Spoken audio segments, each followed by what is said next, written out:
Hello viewers.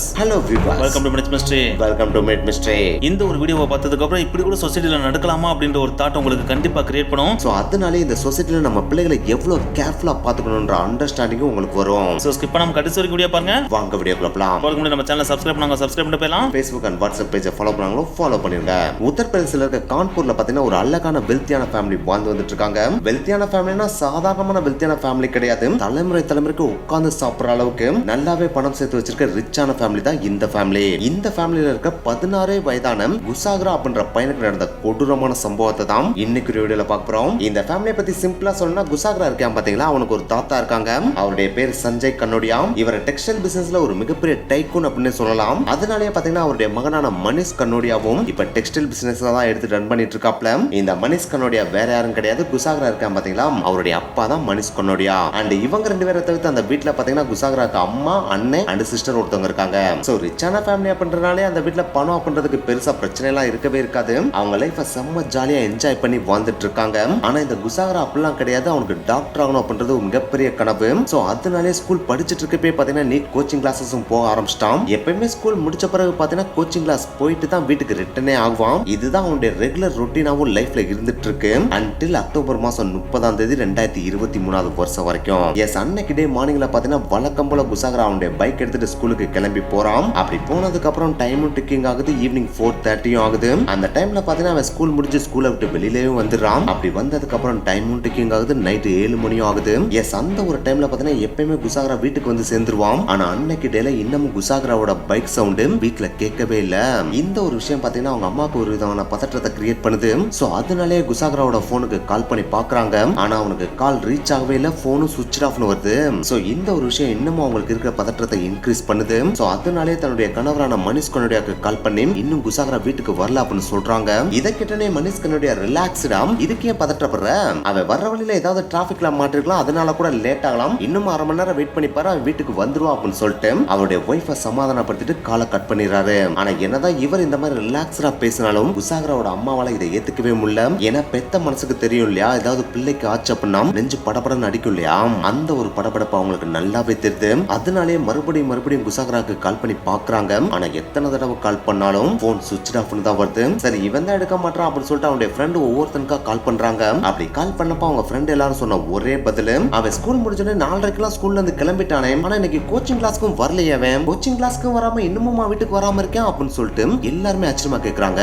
So இந்த ஒரு விஷயம் பாத்தீங்கன்னா குசாகராவோட அம்மாவுக்கு இன்னமும் பதற்றத்தை அதிகமாக்குது. ஏன்னா கோச்சிங் கிளாஸ் போகல அப்படின்னா வேகமா வீட்டுக்கு வந்திருக்கணும் இல்லையா, ஆனா இவ்வளவு நேரம் ஆகி அவன் வீட்டுக்கு வரல அப்படின்னா அவனுக்கு ஏதோ நடந்திருக்குன்னு குசாகராவோட அம்மாவுக்கு நல்லாவே தெரியுது. சோ உடனே தன்னுடைய ரிலேட்டிவ்ஸ் எல்லாத்தையும் சொல்லி முடிஞ்ச அளவுக்கு குசாகராவை தேட சொல்றாங்க.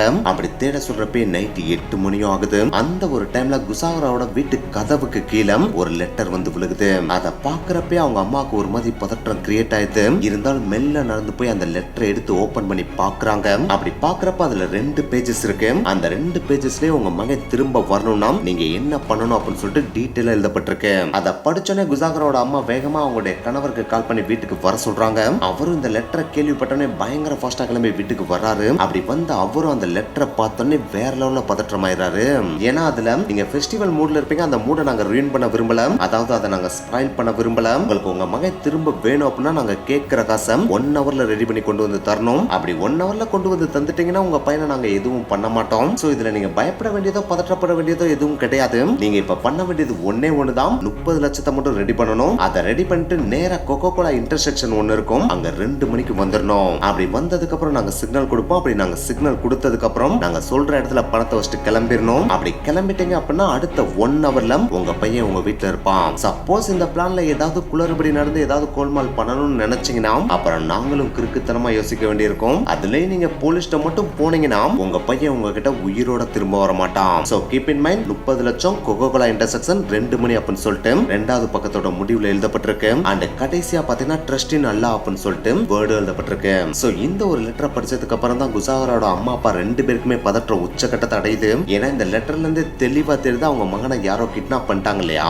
அவங்ககிட்ட இருந்து பத்திரமா தன்னுடைய பையனை மீட் ஆகணும் இல்லையா. சோ அதனாலே அடுத்து என்ன பண்றதுன்னு தெரியாம முழிச்சிட்டு இருக்காங்க. என்ன பண்றதுன்னு தெரியாம முடிச்சிட்டு இருக்காங்க அப்படின்றதுக்காக காசு ரெடி பண்றதுக்கு முழிக்கிறாங்கன்னு கேட்டா அதுதான் கிடையாது. ஏன்னா அவங்க பரம்பரையா வெறித்தனமான பணக்காரங்க இல்லையா. சோ அதனாலே 30 லட்சம் அப்படின்றது அவங்களுக்கு ஒரு பெரிய காசே கிடையாது. அந்த காசை அவங்க அசால்ட்டா அலமாரியை ஓபன் பண்ணாலே நாளே எடுத்துட்டு போய் அந்த கிட்னாப்பர்ஸ்ட கொடுத்துருவாங்க. ஆனா அப்படி கொடுத்ததுக்கு அப்புறம் தன்னோட பையன் மறுபடியும் தனக்கு ரிட்டர்னா உயிரோட வருவானா அப்படின்றதான் இப்போதைக்கு அவங்க இருக்கிற ஒரு மிகப்பெரிய பதற்றம் கலந்த ஒரு கொஸ்டினாவே இருக்கு. ஏன்னா இது வரைக்கும் அவங்க கேள்விப்பட்ட மேக்ஸிமம் நியூஸ்ல பாத்தீங்கன்னா கிட்னாப்பர்ஸ் காசை வாங்குற வரைக்கும் தான் வெயிட் பண்ணுவாங்க. ஒன்ஸ் காசை வாங்கிட்டாங்க அப்படின்னா அவங்க பையனை கொண்டு போட்டுருவாங்க அப்படின்னு சொல்லிட்டு எக்கச்சக்கமான நியூஸ் அவங்க கேள்விப்பட்டிருக்காங்க. சோ அதே மாதிரி தன்னோட பையனுக்கும் நடந்துடக்கூடாது அப்படின்ற ஒரு பதற்றம் தான் இப்போதைக்கு அவங்க ரெண்டு பேருக்குமே பயங்கரமா இருக்கு. சோ அதனால அவங்க காசு கொடுக்கறதுலாம் நம்மளுக்கு மேட்டரே கிடையாது. இந்த ஒரு விஷயத்தை நம்ம கண்டிப்பா போலீஸ் இன்ஃபார்ம் பண்ணி ஆகணும். சப்போஸ் அவங்க இன்ஃபார்ம் பண்ணணும் அப்படின்னா நம்மளுக்கு முன்னாடி தன்னோட பையனை கண்டுபிடிச்சு கொடுத்துட்டாங்க அப்படின்னா அது நம்மளுக்கு தான் அட்வான்டேஜ் அப்படின்னு சொல்லிட்டு அவங்க முடிவு பண்றாங்க. அப்படி முடிவு பண்றப்ப மனிஷ் கனோடியோட ஒய்ஃபுக்கு பார்த்தீங்கன்னா இதுல கொஞ்சம் கூட விருப்பமே இல்ல. ஏன்னா நம்ம ஏதாச்சும் ஒரு சின்ன தப்பு செஞ்சு அந்த தப்பு அவங்க கண்டுபிடிச்சிட்டாங்க அப்படின்னா அதாவது கிட்னாப்பர்ஸ் கண்டுபிடிச்சிட்டாங்க அப்படின்னா தன்னோட பையனை அவங்க கொன்றுவாங்க அப்படின்னு சொல்லிட்டு அவங்களுக்கு பயம் பயங்கரமா இருக்கு. சோ அதனால இதை போலீஸ் சொல்ல வேணாம் அப்படின்னு சொல்லிட்டு மனிஷ் கனோடியா சொல்றாங்க. இருந்தாலும் மனிஷ் கனோடியா நம்ம இதை போலீஸ் சொல்லாம இருந்தாதான் பிரச்சனை அதிகமாகும். சப்போஸ் அவங்க சொல்லிட்டோம் அப்படின்னா அவங்க முடிஞ்ச அளவுக்கு சால்வ் பண்ணிடுவாங்க அப்படின்னு சொல்லிட்டு நேரா போலீஸ் ஸ்டேஷனுக்கு போயிட்டு இந்த ஒரு லெட்டரையும் தன்னோட பையன் காணாம போயிட்டா அப்படின்ற மிஸ்ஸிங் கம்ப்ளைண்ட்டையும் பதிவு பண்றாரு. இப்படி அவங்க போலீஸ் மிஸ்ஸிங் கேஸ் ஃபைல் பண்ண டைம் பாத்தீங்கன்னா இரவு 8:30 மணி. அப்படி அவங்க பதிவு பண்ண அடுத்த அரை மணி நேரத்துல அதாவது 9 மணிக்கே பாத்தீங்கன்னா போலீஸ் நேரா அவங்க தங்கியிருக்கிற அபார்ட்மெண்ட்டுக்கு வந்துடுறாங்க. அப்படி வந்த உடனே பாத்தீங்கன்னா அவங்க இன்வெஸ்டிகேஷனையும் ஸ்டார்ட் பண்றாங்க. அப்படி இன்வெஸ்டிகேஷன் ஸ்டார்ட் பண்ண உடனே அவங்க கேட்ட முதல் கேள்வி இதுதான். உங்களுக்கு 8 மணிக்கு இந்த லெட்டர் கதவு கடியில வந்து ஒளிஞ்சுன்னு சொன்னீங்க இல்லையா, இந்த லெட்டர் யார் வந்து போட்டாங்கன்னு உங்களுக்கு தெரியுமா அப்படின்னு சொல்லிட்டு மனிஷ் கனோடியோட ஒய்ஃப்ட்ட கேக்குறாங்க. அந்த டைம்ல மனிஷ் கனோடியோட ஒய்ஃப் இல்ல சார் அந்த டைம்ல நாங்க கதவை மூடி வச்சிருந்தோம். அப்படி மூடி வச்சிருந்த அந்த ஒரு கதவுக்கு கீழே இருக்கிற சின்ன கேப் வழியா தான் அந்த லெட்டர் எங்க வீட்டுக்குள்ளேயே வந்துச்சு அப்படின்னு சொல்லிட்டு பதில் சொல்றாங்க. இதை கேட்டோன்னே அடுத்து போலீஸ் பண்ண முதல் வேலையை அந்த அபார்ட்மெண்டோட செக்யூரிட்டி கார்டு இருப்பாரு பாத்தீங்கன்னா அவர் இன்வெஸ்டிகேஷனுக்கு கூப்பிடுறாங்க. அப்படி கூப்பிட்ட உடனே உங்களுக்கு சந்தேகப்படுற மாதிரி ஏதாச்சும் ஒரு நபர் 7:45 மணிக்குள்ள இந்த அபார்ட்மெண்ட்டுக்குள்ள வந்தாங்களா, அப்படி வந்து யாரோட கையிலாச்சும் லெட்டர் ஏதாச்சும் வச்சிருந்ததை நீங்க பாத்தீங்களா அப்படின்னு சொல்லிட்டு கேக்குறாங்க. அப்படி கேட்ட உடனே அந்த செக்யூரிட்டி கார்டு கொஞ்சம் கூட யோசிக்காம ஆமா சார் ஒரு 7:50 7:55 மணி இருக்கும் சார், அந்த ஒரு டைம்ல ஒரு வித்தியாசமான ஆண் ஒருத்தன் வந்து அவன் தலையில ஹெல்மெட் மாட்டிருந்தான். அந்த ஹெல்மெட் மாட்டினதை தாண்டி உள்ள பாத்தீங்கன்னா அவனோட பேச கவர் பண்ற மாதிரி கர்ச்சீப்பை வச்சு வேற கட்டி வச்சிருந்தான். சோ அதை பாக்குறப்ப எனக்கு ஒரு மாதிரி டவுட் கிரியேட் ஆச்சு. அப்படி வந்து அவன் கேட்டுக்கு பக்கத்துல இருந்து என்கிட்ட வந்து நின்று இதை நீங்க மனிஷ் கனோடியா வீட்டுல டெலிவரி பண்ணிருங்கன்னு சொல்லிட்டு ஒரு லெட்டர் என்கிட்ட கொடுத்தான். ஆனா நான் அதை வாங்கல. ஏன்னா அவனோட அப்பியரன்ஸ் பாக்குறதுக்கு வித்தியாசமா இருந்தனால இதை ஏன் நீ என்கிட்ட கொடுத்து டெலிவரி பண்ணுன்னு சொல்றேன், பேசாம நீயே நேரா போய் கொடுப்பா அப்படின்னு சொல்லிட்டு அவன்கிட்ட சொன்னேன். அப்படி சொன்ன உடனே அவன் நேரா அந்த பைக்கை கொண்டு போய் பார்க்கிங்ல நிப்பாட்டிட்டு அவனோட ஹெல்மெட் கூட கலட்டாம அந்த ஹெல்மெட்டை போட்ட மாதிரியே மனிஷ் கனோடியா வீட்டுக்கு போனா சார். சோ அதை பார்த்த உடனே இவன் மேல சம்திங் பிஸியா இருக்குன்னு சொல்லிட்டு அவனோட பைக்கோட நம்பர் நோட் பண்ணலாம்னு சொல்லிட்டு அந்த பைக்குக்கு பக்கத்துல போனேன். ஆனா அப்படி போய் பாக்குறப்ப அந்த பைக்கோட ஃப்ரண்ட் பிளேட்ல இருக்கிற நம்பர் கம்ப்ளீட்டா பிளாக் பெயிண்ட் வச்சு அடிச்சு மறைச்சு வச்சிருந்தான். என்னடா இப்படி அடிச்சு வச்சிருக்கான்னு சொல்லிட்டு பேக் சைடுல இருக்கிற பிளேட்டை பார்க்கலாம்னு சொல்லிட்டு அங்க போய் பார்த்தா அந்த பிளேட்லயும் பார்த்தா கம்ப்ளீட்டா கட்சி வச்சு சுத்தி நல்லா முடிச்சு போயிட போட்டு வச்சிருந்தான் சார். ஆனா என்னாலும் இவனோட நம்பர் நம்ம நோட் பண்ணி ஆகணும்னு சொல்லிட்டு அந்த கட்சி போட முடிச்ச கஷ்டப்பட்ட ஊத்து கடைசியில அந்த நம்பரையும் நான் நோட் பண்ணிட்டேன். இதுதான் சார் அந்த பைக்கோட நம்பர் அப்படின்னு சொல்லிட்டு போலீஸ்ட அந்த நம்பரையும் செக்யூரிட்டி கார்டு கொடுக்கறாரு. அதுதான் UP78ED2204. சோ இந்த ஒரு நம்பரை நோட் பண்ண உடனே இந்த வண்டிக்கு உரிமையாளர் யார் அப்படின்ற டீடைல கேதர் பண்ண சொல்லி ட்ராக் பண்ண சொல்றாங்க. அப்படி ட்ராக் பண்ண சொன்ன அந்த ஒரு டைம்ல இதை தாண்டி வேற ஏதாச்சும் நீங்க பிஸி அவன்ட்ட பாத்தீங்களா, இல்ல அவனோட அப்பியரன்ஸை பாக்குறப்ப இதுக்கு முன்னாடி நீங்க பார்த்து ஏதாச்சும் ஒருத்தனோட ஞாபகம் உங்களுக்கு வருதா அப்படின்னு சொல்லிட்டு போலீஸ் கேக்குறாங்க. அப்படி கேக்குறப்ப அந்த செக்யூரிட்டி கார்டு சார் அவனை பாக்குறப்ப இதுக்கு முன்னாடி நான் அவனை பார்த்த மாதிரி எனக்கு ஒன்றும் பெருசா தெரியல. ஆனா அவனோட பைக்கை பாக்குறப்ப எனக்கு பெரிய சந்தேகம் கிரியேட் ஆச்சு. ஏன்னா இந்த ஒரு பைக்ல இதுக்கு முன்னாடி இன்னொரு பெண்மணி அடிக்கடி வந்திருக்காங்க. அவங்களோட பேரு ரச்சிதா அப்படின்னு சொல்லிட்டு செக்யூரிட்டி கார்டு சொல்றாரு. இந்த ஒரு பேரை கேட்டோடனே குசாகரோட அம்மா அப்பா ரெண்டு பேருக்குமே வேற லெவல்ல ஷாக் ஆயிருது. உடனே அவங்க செக்யூரிட்டி கார்டு என்ன பேர் சொன்னீங்க, ரச்சிதாவா அப்படின்னு சொல்லிட்டு கேக்குறாங்க. அப்படி கேட்ட உடனே செக்யூரிட்டி கார்டும் ஆமா மேடம் நம்ம டியூஷன் டீச்சர் ரச்சிதா இருக்காங்களா மேடம், அவங்க அடிக்கடி அந்த பைக்ல வந்திருக்காங்க மேடம், அதே பைக்கை தான் இவனும் ஓடிட்டு வந்தான். ஆனா இந்த தடவை என்ன வித்தியாசமா கொஞ்சம் முன்னாடி இருக்கிற பிளேட் பின்னாடி இருக்கிற பிளேட் எல்லாம் மறைச்சு ஏதோ ஒன்று கட்டி வச்சிருந்தியா, அவ்வளவுதானே தவிர அதே பைக் தான் மேடம் அப்படின்னு சொல்லிட்டு செக்யூரிட்டி கார்டு அடிச்சு சொல்றாரு. அப்படி சொன்ன உடனே குசாகரோட அம்மா அப்பா ரெண்டு பேருக்குமே வேற லெவல்ல கோவம் வருது. ஏன்னா அந்த ஒரு ரச்சிதா இருக்காங்க பாத்தீங்கன்னா அந்த ரச்சிதா கிட்ட தான் குசாகராவை பாத்தீங்கன்னா கடைசி 2 வருஷமா டியூஷனுக்காக அவங்க அனுப்பி வச்சிட்டு இருக்காங்க. சோ அந்த ஒரு ரச்சிதாவோட ஸ்கூட்டர்லயே தான் ஒருத்தர் வந்து இந்த ஒரு லெட்டர் டெலிவரி பண்ணிருக்கான். அப்படின்னா நம்மளோட பையன் காணாம போனதுக்கான முக்கியமான காரணம் ரச்சிதாவா இருக்கலாம் அப்படின்ற ஒரு டவுட்டை குசாகரோட அம்மா அப்பா ரெண்டு பேருக்கும் கிரியேட் பண்ணுது. இது குசாகரோட அம்மா அப்பாவுக்கு மட்டும் கிடையாது போலீஸ்க்குமே கிரியேட் பண்ணுது. சோ இந்த ஒரு டவுட் வந்தோடனே போலீஸ் அடுத்து செஞ்ச முதல் வேலையை நைசா குசாகரோட அம்மா அப்பாவை கூப்பிட்டு நீங்க இப்போ ஒண்ணுமே பண்ண வேணாம், ரச்சிதா வீட்டுக்கு நீங்க ஒண்ணுமே தெரியாத மாதிரி போங்க. அப்படி போயிட்டு உங்களோட ஸ்கூட்டர் எங்க இருக்குன்னு மட்டும் இன்ஃபர்மேஷனை கேட்டு வாங்குங்க. அப்படி கேட்டு வாங்குறப்ப அந்த ஸ்கூட்டர் இவங்களோட வீடு இல்லாட்டா உங்களோட ஃப்ரெண்டு வீட்டுல தான் இருந்துச்சு அப்படின்னா கண்டிப்பா இவங்க தான் அதை பண்ணிருக்காங்க அப்படின்றத நம்ம கண்டுபிடிச்சலாம் சொல்லிட்டு குசாகரோட அம்மா அப்பா ரெண்டு பேரும் அனுப்பி விடுறாங்க. அப்படி போன அவங்களும் ரச்சிதாட்ட போயிட்டு என்னோட பையன் இன்னும் கிளாஸ் முடிச்சுட்டு வீட்டுக்கு வரவே இல்லாம உன்னோட ஸ்கூட்டர் இருந்தா கூட அதை வச்சுட்டு குசாகரோட பிரதர் போய் தேடிட்டு வருவான் அப்படின்னு சொல்லிட்டு சொல்றாங்க. அப்படி சொன்ன உடனே ரச்சிதா சரிங்க என் ஸ்கூட்டர் நீங்க எடுத்துக்கலாம், அந்த ஸ்கூட்டர் இப்ப ஏன்ட்ட இல்ல என்னோட லவரான பிரதாப்போட வீட்டு இருக்கு, நீங்க அங்க போய் எடுத்துக்கங்க அப்படின்னு சொல்லிட்டு பதில் சொல்றான். அப்படி சொன்னோடனே போலீஸும் பிரதாப் அப்படின்ற ஒருத்தனோட வீட்டுக்கு போறாங்க. அப்படி போய் பாக்குறப்ப அந்த வீட்டுக்கு முன்னாடியே தான் அந்த ஸ்கூட்டரும் நிக்குது. அந்த ஸ்கூட்டரை பார்த்தோன்னே செக்யூரிட்டி கார்டு அங்க கூட்டு போயிட்டு இந்த ஸ்கூட்டர் தான் நீ பாத்தியா அப்படின்னு சொல்லிட்டு கேக்குறாங்க. அப்படி கேட்ட உடனே செக்யூரிட்டி கார்டும் சார் எக்ஸாக்டா இதே வண்டி தான் சார், இந்த வண்டியில தான் ஒருத்தர் ஹெல்மெட்டை மாட்டிட்டு உள்ள கர்ச்சீஃபை கட்டிட்டு வந்தான். நான் நோட் பண்ண அதே நம்பர் இதே நம்பர் தான் சார் சொல்லிட்டு போலீஸ் சொல்றான். அப்படி சொன்ன உடனே போலீஸ் அந்த வீட்டுல இந்த பிரதாப் அப்படின்ற ஒருத்தனை அலேக்க அரெஸ்ட் பண்ணி இழுத்துட்டு போயிடுறாங்க. அப்படி இழுத்துட்டு போறப்ப பிரதாப்பை மட்டும் எடுத்துட்டு போல டியூஷன் டீச்சர் ரச்சிதா இருக்காங்க பாத்தீங்கன்னா, அவங்களையும் அரெஸ்ட் பண்ணி போலீஸ் ஸ்டேஷனுக்கு கூட்டு போயிடுறாங்க. ஒன்ஸ் அவங்களை கூட்டு போன உடனே அவங்க ரெண்டு பேரும் தனித்தனியா உட்கார வச்சு இன்வெஸ்டிகேஷன் பண்றாங்க. அப்படி இன்வெஸ்டிகேட் பண்றப்ப போலீஸ்க்கு யூஸ் ஆகிற மாதிரி எந்த ஒரு இன்ஃபர்மேஷன் அவங்க வாயில இருந்து வர்ற மாதிரி தெரியல. அந்த ரெண்டு பேருமே ஒரே மாதிரி சொல்லி வச்ச மாதிரி, நீங்க எதுக்கு எங்களை கூட்டு வந்தீங்கன்னு தெரியல, நீங்க என்ன கேள்வி கேட்கறேன்னு உங்களுக்கு புரியல, குசாகரா வீட்டுக்கு வரல அப்படின்னா அவனை போய் தேடிதான் ஆகணும், எங்கிட்ட கேட்டா எந்த ஒரு பதிலும் கிடைக்க போறதில்ல அப்படின்னு சொல்லிட்டு மாறி மாறி ரெண்டு பேருமே ஒரே பதில தான் சொல்லிட்டு இருந்திருக்காங்க. சோ அதனால இந்த மாதிரி நார்மலா விசாரிச்சாலாம் வேலைக்கே ஆகாது, இனிமேல் நம்ம பாணியில தான் விசாரிச்சு ஆகணும் அப்படின்னு சொல்லிட்டு ரச்சிதாட்ட கேள்வி கேட்கறதுக்காக ஒரு பெண் போலீஸை வர வச்சு அவங்க பாணியில சில கேள்விகளை கேட்க ஆரம்பிக்கிறாங்க. அப்படி கேட்க ஆரம்பிக்கிறப்ப ரச்சிதா வேற வழியே எல்லாம் ஒரு ஸ்டேஜுக்கு மேல நாங்க இதுதான் பண்ணோம் அப்படின்னு சொல்லிட்டு உண்மையை சொல்ல ஆரம்பிக்கிறான். அப்படி சொல்ல ஆரம்பிக்கிறப்ப நீ சொல்றதெல்லாம் ஒரு பக்கம் இருக்கட்டும், முத குசாகரா எங்க இருக்கான்னு சொல்லு, அப்பதான் அவனை மீட்டுட்டு போய் வீட்டுல விட முடியும் அப்படின்னு சொல்றாங்க. அப்படி கேட்ட உடனே ரச்சிதாம் என்னுடைய பாய் ஃப்ரெண்டான பிரதாப் சுக்லா வீட்டுல தான் குசாகரா இருக்கா அப்படின்னு சொல்றான். அப்படி சொன்ன உடனே போலீஸ் பண்ண முதல் வேலையை நேரா பிரதாப் சுக்லாவோட வீட்டுல இருக்க ஸ்டோர் ரூமுக்கு போறாங்க. ஏன்னா அந்த ரூம்ல தான் குசாகராவை அடைச்சு வச்சிருக்கதா ரச்சிதா சொல்லியிருக்கான். சோ அதனாலேயே பிரதாப்போட வீட்டுக்கு போயிட்டு ஸ்டோர் ரூமோட கதவை உடைச்சிட்டு உள்ள போறாங்க. ஆனா அப்படி உள்ள போறப்ப பாத்தீங்கன்னா உள்ள இருந்து எந்த விதமான சவுண்டு வர மாதிரியே தெரியல. ஒருவேளை குசாகரா இங்க இல்லையோ, அவ போய் சொல்லி நம்மளை ஏமாத்திட்டாலோ அப்படின்னு போலீஸ் டவுட் பண்றாங்க. அப்படி டவுட் பண்றப்ப அங்க இருந்த போலீஸ்கார் ஒருத்தர், சார் இங்க தான் சார் குசாகரா இருக்கு அப்படின்னு சொல்லிட்டு ஒரு மூளையை காமிச்சு சொல்றாரு. அப்படி சொன்ன உடனே அந்த ரூமோட லைட் ஆன் பண்றாங்க. அப்படி ஆன் பண்ணி பாக்குறப்ப அந்த ரூமோட ஒரு மூலையில குசாகரா இறந்து கிடக்கான். அதை பார்த்தோன்னே போலீஸ்னாலும் பக்குன்னு அடிச்சது. ஏன்டா இது கிட்னாப் கேஸ் நினைச்சா இவன் கிட்னாப் பண்ணதோட மட்டும் இல்லாம மர்டரும் பண்ணி வச்சிருக்காங்க. இத குசாகராவோட அம்மா அப்பாட சொன்னா அவங்க எப்படி ஏத்துக்குவாங்கன்னே தெரியல அப்படின்னு சொல்லிட்டு பதற்றமாகறாங்க. இருந்தாலும் இதை இன்ஃபார்ம் பண்ணி ஆகணும் இல்லையா, உடனே குசாகராவோட அம்மா அப்பாட்ட இந்த விஷயத்த சொல்றாங்க. அப்படி சொன்ன உடனே குசாகராவோட ஒட்டுமொத்த ஃபேமிலியும் கதறி கதறி அழுகுறாங்க. அப்படி அழுதுட்டு இருக்கும்போது இந்த ரச்சிதா எதுக்கு சார் இப்படி பண்ணா, அதை மட்டும் முத கேட்டு சொல்லுங்க சார் அப்படின்னு சொல்லிட்டு கோவமா கேக்குறாங்க. அப்படி கேட்ட உடனே ரச்சிதாட்ட மறுபடியும் போய் இன்வெஸ்டிகேஷன் ஸ்டார்ட் பண்றாங்க. அப்பதான் ரச்சிதா நடந்த உண்மைகளையும் சொல்றா. குசாகரா சாயந்தரம் 4:30 மணிக்கு ஸ்கூல் முடிச்சு வெளியில பைக்ல வர்றப்ப ரோட்ல வழி மறிச்சு ரச்சிதா லிஃப்ட் கேட்டிருக்கான். அப்படி லிஃப்ட் கேட்டது ரச்சிதா குசாகரோட டியூஷன் டீச்சர் தானே.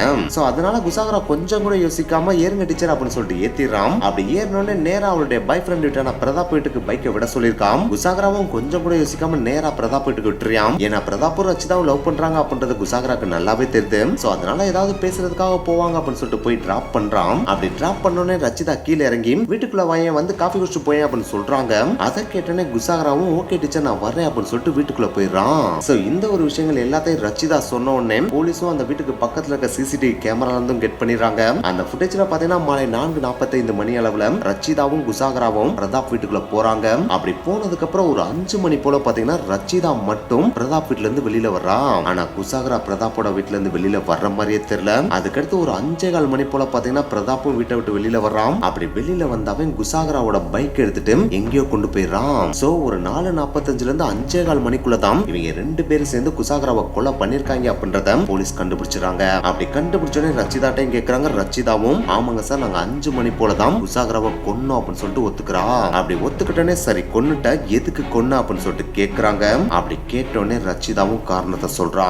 இந்த ரச்சிதா பிறந்தது உத்தரப்பிரதேஷ் கிடையாது, ஒரிஜினலா இந்த பொண்ணு பிறந்தது இமாச்சல் பிரதேஷ். அங்க பிறந்த அந்த ரச்சிதா பிறந்த சில வருடங்களே அவங்களோட அம்மா இறந்து போயிடுறாங்க. ஒன்ஸ் அவங்க அம்மா இறந்த உடனே ரச்சிதாவும் அவரோட அப்பாவும் உத்தரப்பிரதேசல இருக்கிற கான்பூருக்கு ஷிஃப்ட் ஆயிடுறாங்க. அப்படி ஷிஃப்ட் ஆனதுக்கு அப்புறம் அங்கதான் ரச்சிதா வளர ஆரம்பிக்கிறான். அப்படி வளர்ந்துட்டு இருக்கப்ப அவளுக்கு டீனேஜ் வரப்ப அவரோட அப்பாவும் இறந்து போயிடுறாரு. சோ ஒன்ஸ் அவரோட அப்பா இறந்ததுக்கு அப்புறம் இப்ப யாருமே ஆதரவு இல்லாம தனியா நின்றுட்டு இருக்கான். அப்படி நின்றுட்டு இருக்கிறப்ப பார்த்தா சாப்பிடணும் அப்படின்னா ஏதாச்சும் ஒரு வேலை பார்த்தானு இல்லையா. சோ அதுக்காக என்ன பண்ணலாம்னு யோசிக்கிறப்பதான் தான் படிச்ச படிப்பை வச்சு டியூஷன் எடுக்கலாம்னு சொல்லிட்டு முடிவு பண்றான். அப்படி முடிவு பண்ணனே குசாகர் அபார்ட்மெண்ட்ல இருக்கிற எக்கச்சக்க ஸ்டூடெண்ட்டை கூப்பிட்டு அவங்களுக்காக பாடம் சொல்லி கொடுக்க ஆரம்பிக்கிறான். அப்படி டியூஷன் எடுக்கிறப்ப அதுல ஒருத்தனாதான் குசாகராவும் ஜாயின் பண்றான். எப்படி ஒரு பக்கம் குசாகரா ஜாயின் பண்ண அந்த ஒரு டைம்ல பார்த்தீங்கன்னா ரச்சிதாக்கு இன்னொரு பாய் ஃப்ரெண்டும் கிடைக்கிறான். அவனோட பேர் தான் பிரதாப் சுக்லா. இந்த ஒரு பிரதாப் சுக்லாவும் ரச்சிதாவும் பார்த்தீங்கன்னா ஸ்டார்டிங்ல ஃப்ரெண்டா தான் பழக ஆரம்பிக்கிறாங்க. ஆனா இந்த ஒரு ஃப்ரெண்ட்ஷிப்பே நாளடைவுல லவ்வாவும் மாற ஆரம்பிக்குது. இந்த ஒரு லவ்வே பாத்தீங்கன்னா ரச்சிதா தங்கிறதுக்கு பிரதாப் வீடையும் கொடுக்க வைக்குது. சோ பிரதாப்போட வீட்டுல தான் ரச்சிதா அதுக்கடுத்து தங்கியே வாழ ஆரம்பிக்கிறான். அப்படி வாழ்ந்துட்டு இருக்கிற அந்த ஒரு டைம்ல ரச்சிதா நல்லா டியூஷன் எடுக்கிறனாலே குசாகராவும் பார்த்தீங்கன்னா நல்லா படிக்க ஆரம்பிக்கிறான். குசாகரோட எந்த ஒரு டிரான்ஸ்ஃபார்மேஷன் அவங்க அம்மா அப்பா ரெண்டு பேருக்குமே ரொம்ப பிடிக்குது. சோ அதனாலே ரச்சிதாவை அவனோட வீட்டுக்கே கூப்பிட்டு உங்களால தான் என்னோட பையன் நல்லா படிக்க ஆரம்பிச்சிட்டான். சோ நீங்களும் இனிமேல் எங்க வீட்டுல ஒரு ஆள் தான், நீங்களும் எங்களோட ஃபேமிலி மெம்பர் மாதிரி தான் அப்படின்னு சொல்லிட்டு அவங்க வீட்டுல எந்த ஒரு ஃபங்க்ஷன் நடந்தாலும் சரி, எந்த ஒரு முக்கியமான நிகழ்வு நடந்தாலும் சரி, எல்லாத்துக்குமே ரச்சிதாவை கூப்பிட ஆரம்பிக்கிறாங்க.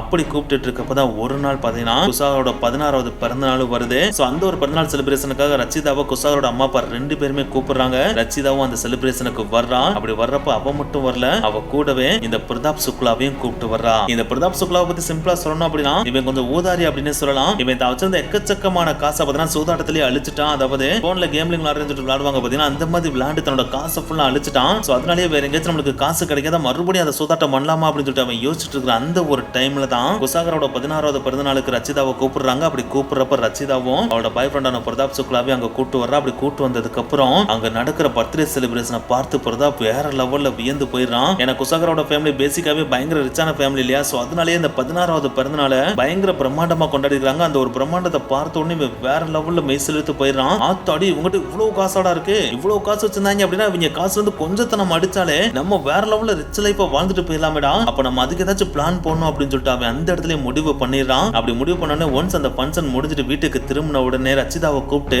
என்கிட்ட ஒரு செம்மையான பிளான் இருக்கு. குசாகர் அவனோட ஸ்டூடெண்ட் தானே, அவன் நீ சொன்ன எது சொன்னாலும் கேட்பான்ல. சோ அவனை நம்ம ஒரு நாள் ஸ்கூல் விட்டு வர்றப்ப அவனை கடத்திட்டோம் அப்படின்னா அவங்க வீட்டுக்கு ஒரு லெட்டர் அனுப்பி அவங்க வீட்டுல இருந்து காசை புடுங்கிடலாம். ஒன்ஸ் அந்த காசை நம்ம புடுங்கிட்டோம் அப்படின்னா நம்மளுக்கு பிடிச்ச லைஃப் நம்மளால வாழ முடியும் அப்படின்னு சொல்லிட்டு ரச்சிதாட்ட சொல்றான். அப்படி சொல்றப்ப நிசில அந்த ரச்சிதா ஏத்துக்காம தான் இருந்திருக்கான். ஆனா நாட்கள் போக போக இவங்க இருக்கிற ஒரு வறுமை பாத்தீங்கன்னா வேற வழியே இல்லாம பிரதாப் சொன்ன அந்த ஐடியாவை ரச்சிதாவை ஏத்துக்க வைக்குது. சோ அதை ஏத்துக்கிட்டோன்னே அந்த ஒரு நாளுக்காக வெயிட் பண்ணிட்டு இருக்காங்க. அப்படி வெயிட் பண்ணிட்டு இருக்கிற அந்த ஒரு நாள் வருது. அதுதான் அக்டோபர் 30, 2023. அந்த ஒரு நாள்ல குசாகரா ஸ்கூல் முடிச்சு வெளியே வந்த உடனே அவனோட பைக்ல ரச்சிதா லெஃப்ட் கேட்டு ஏறா. அப்படி ஏறின உடனே நேரா பிரதாப் சுக்லா வீட்டுக்கு போய் இறங்குறா. அப்படி இறங்கின உடனே குசாகராவையும் கூப்பிட்டு வீட்டுக்குள்ள கூட்டு போறா. அப்படி கூட்டு போன உடனே குசாகராக்கு ஒரு காஃபி போட்டு கொடுத்து அந்த காஃபில பாத்தீங்கன்னா மயக்க மருந்து கலந்து கொடுக்குறாங்க. அப்படி கொடுத்த உடனே அதை குடிச்சிட்டு குசாகரா மயங்கி கீழே ஒழுகுறான். அப்படி ஒன்ஸ் விழுந்த உடனே அவனோட வாயில கர்ச்சிப்பை போட்டு நல்லா கடிட்டு அவனோட கழுத்து கயிறை வச்சு நெரிச்சு குசாகராவை கொலையும் பண்ணிடுறாங்க. அப்படி கொலை பண்ண உடனே ஒரு பேப்பர் எடுத்து அந்த பேப்பர்ல நம்ம முன்னாடி சொல்லியிருந்தோம் பாத்தீங்கன்னா அந்த எல்லா டைலாக்கையும் ரைட் பண்ணி பிரதாப்போட ஃப்ரெண்டான ஆரியன் அப்படின்றவனை கூப்பிட்டு இவங்களோட ஸ்கூட்டியை போய் கொடுத்து அந்த ஸ்கூட்டில போயிட்டு இந்த லெட்டரை குசாகரோட வீட்டுல போயிட்டு டெலிவரி பண்ண சொல்றாங்க. அவங்க சொன்ன மாதிரியே அந்த ஆரியன் அப்படின்றவனும் அந்த லெட்டரை முகத்தை மறைச்சமான கட்சி பண்டு ஹெல்மெட்டை போட்டுட்டு குசாகரா வீட்டோட கதவு கடையில இரவு 8 மணிக்கு போயிட்டு டெலிவரியும் பண்ணிடுறான். அதுக்கப்புறம் என்ன நடந்துச்சுன்றது நம்ம ஸ்டார்டிங்ல இருந்து பார்த்துட்டோம் இல்லையா. சோ இதுதான் நடந்துச்சு அப்படின்னு சொல்லிட்டு ரச்சிதா போலீஸ்ட சொல்றான். அப்படி சொன்ன உடனே போலீஸ் மறுபடியும் ரச்சிதாட்ட